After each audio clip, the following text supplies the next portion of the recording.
Borliq, bilim, hayotning ma'nosi nima o'zi? Biz ularni ko'chma ma'nodagi hikoyalar orqali ifodalay olamiz. Mavjudlikni quruqlikdagi yoki okandagi sayohat, tirmashish, urush, kitob, xavf-xatar, o'yin, imkoniyatlar eshigi orqali ifodalay olamiz.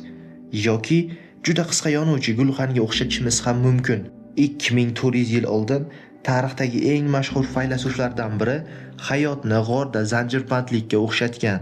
Tasavvur qiling, g'or devorlaridagi o'ynatilayotgan soyalarni ko'rishga majbur qilingansiz. Siz go'yoki xursandliksiz.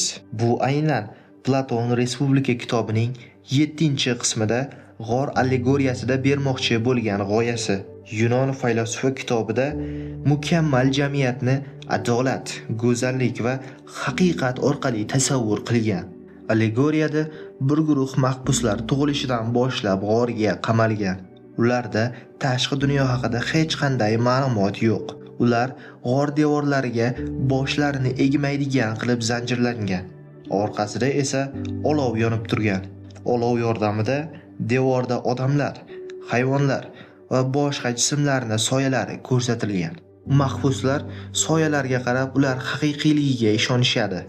Birdan ulardan biri ozod bo'lib, ilk bor tashqariga chiqadi. Quyosh nurlari ko'zlarini qamashtiradi va butkul begona joyga tushib qolgandek edi go'yo. U tashqaridagi jismlar haqiqiy, soyalari esa ularning soxta aksi ekanini anglaydi. Soyalarni asr variantlarini ko'rib, ta'jubga tushadi. Sekin-sekin ko'zlari to o'z aksini suvda ko'rmaguncha atrof muhitga moslashadi. Axiyri u quyoshni ko'radi va hamma narsani akslantiradigan yorug'lik manbai ekanini tushunadi. Mahbus g'orga ko'rganlarini aytib berishga qaytib keladi. U zulmat haqidagi haqiqatni anglagan edi. Devordagi soyalarga qarab unga toqat qila olmaydi. Boshqa mahbuslar sayohat uni jinni qilibdi deb o'ylaydi va ularni ozod qilishiga qarshi chiqishadi. Platon bu orqali jamiyatni ma'naviy qiladigan faylasuflarni tushuntirishga uringan bo'lishi mumkin. Ko'pchilik olomon ularni raddiyasi bilan chiqisha olmagan va hatto bu jinoyat darajasiga chiqqan. Masalan, Suqrotning shogirdlari jamiyat tartibini buzishda ayblanib, o'limga hukm qilingan. Yana bir shogirdi Platon Respublika asarida asosan Afina demokratiyasini tanqid qilib chiqqan va faylasuf qirollarni taklif qilgan.